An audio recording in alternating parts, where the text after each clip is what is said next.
Good morning student. BSc third year की inorganic chemistry अपन पढ़ रहे थे, जिसमें अपन ने splitting of D orbital in octahedral complex पढ़ लिया था। आज पढ़ते हैं स्प्लिटिंग ऑफ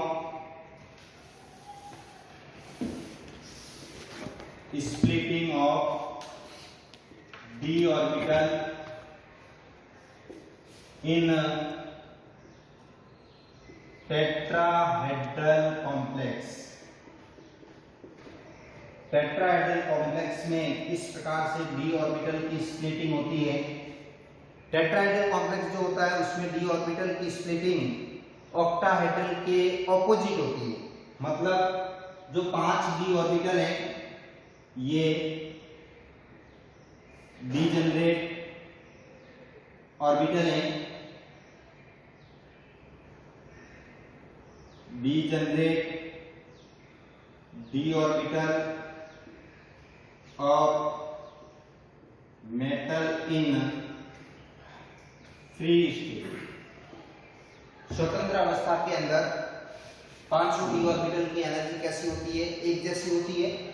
और ये इस प्रकार से है, जब लिगेंड इस 5 डी ऑर्बिटल के समीप आते हैं तब इनकी एनर्जी में क्या हो जाती है? वृद्धि हो जाती है। और इस प्रकार से एक गोलाकार स्फीयर बन जाएगा जिसके अंदर इसकी एनर्जी इस प्रकार से होगी, D generate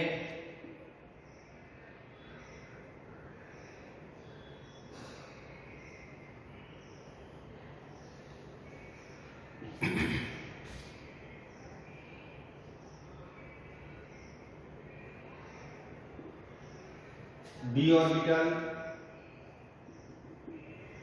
of metal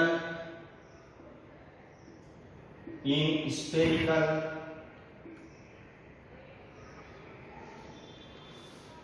reason.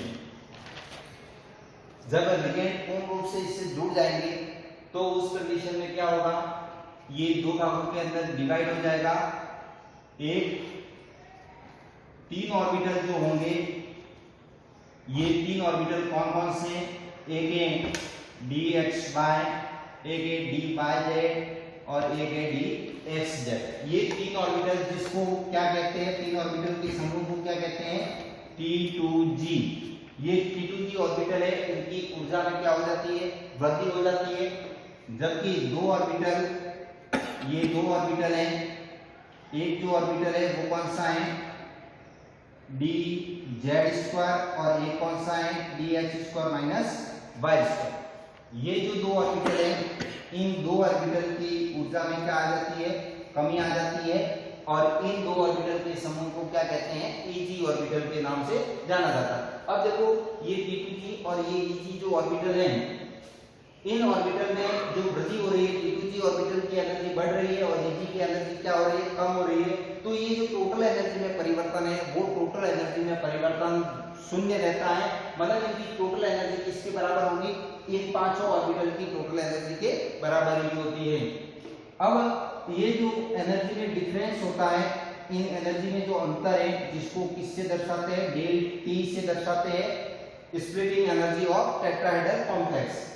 और इन 3 ऑर्बिटल की एनर्जी में जो वृद्धि हो रही है, ये वाली एनर्जी कितनी होती है?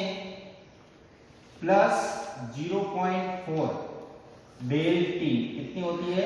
Plus 0.4 del t. और ये जो एनर्जी में कमी आ रही है, इन 2 ऑर्बिटल की एनर्जी में जो कमी आ रही है वो आती है माइनस 0.6 डेल टी। मतलब कल हमने जो ऑक्टाहेड्रल के अंदर पढ़ा था, ऑक्टाहेड्रल का बिल्कुल ऑपोजिट है। ऑक्टाहेड्रल में क्या था? T2G की एनर्जी कम थी और Eg की एनर्जी क्या थी? ज्यादा। उसका बिल्कुल ऑपोजिट। और उसमें स्प्लिटिंग एनर्जी को किससे दर्शा रहे थे? डेल O से स्प्लिटिंग एनर्जी ऑफ ऑक्टाहेड्रल, और इसमें किससे दर्शाते हैं? डेल T की सहायता से दर्शाते हैं। अब देखो इसके लिए अगर अपने को CLSE कैलकुलेट करनी है, CLSE crystal field stabilization energy को कैलकुलेट करना है, तो उस कंडीशन में फॉर्मूला क्या होगा? कितना है? 0.6 minus 0.6x plus 0.4 by del T plus A pi. ये जो फॉर्मूला है, ये फॉर्मूला किसके लिए होगा? CFSC4 टेट्राहेड्रल कॉम्प्लेक्स के लिए। अब यहां पर जो x है वो x क्या है? Eg ऑर्बिटल में उपस्थित इलेक्ट्रॉनों की संख्या, नंबर ऑफ इलेक्ट्रॉन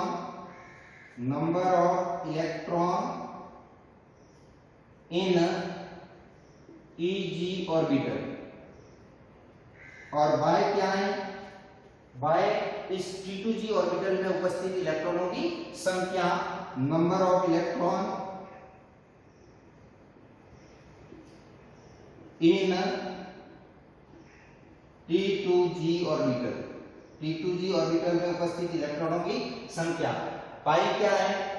पाई अपन ने देखा था कि इसके अंदर पेयरिंग होती है, तो पाई क्या हो जाएगी? पेयरिंग एनर्जी, या फिर कह सकते हैं कपलिंग एनर्जी।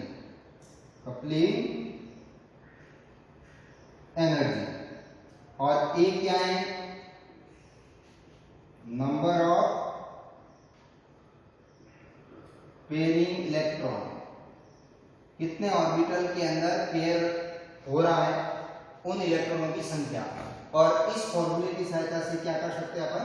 CFSC को कैलकुलेट कर सकते हैं। जैसा कि कल अपन ने बताया था, स्ट्रॉन्ग के अंदर अलग होता है, वीक के अंदर अलग होता है। स्ट्रॉन्ग में एनर्जी गैप ज्यादा होता है।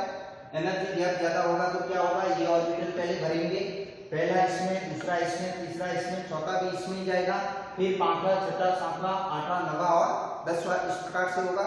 और अगर वीक लिगेंड है तो वीक लिगेंड में क्या होता है?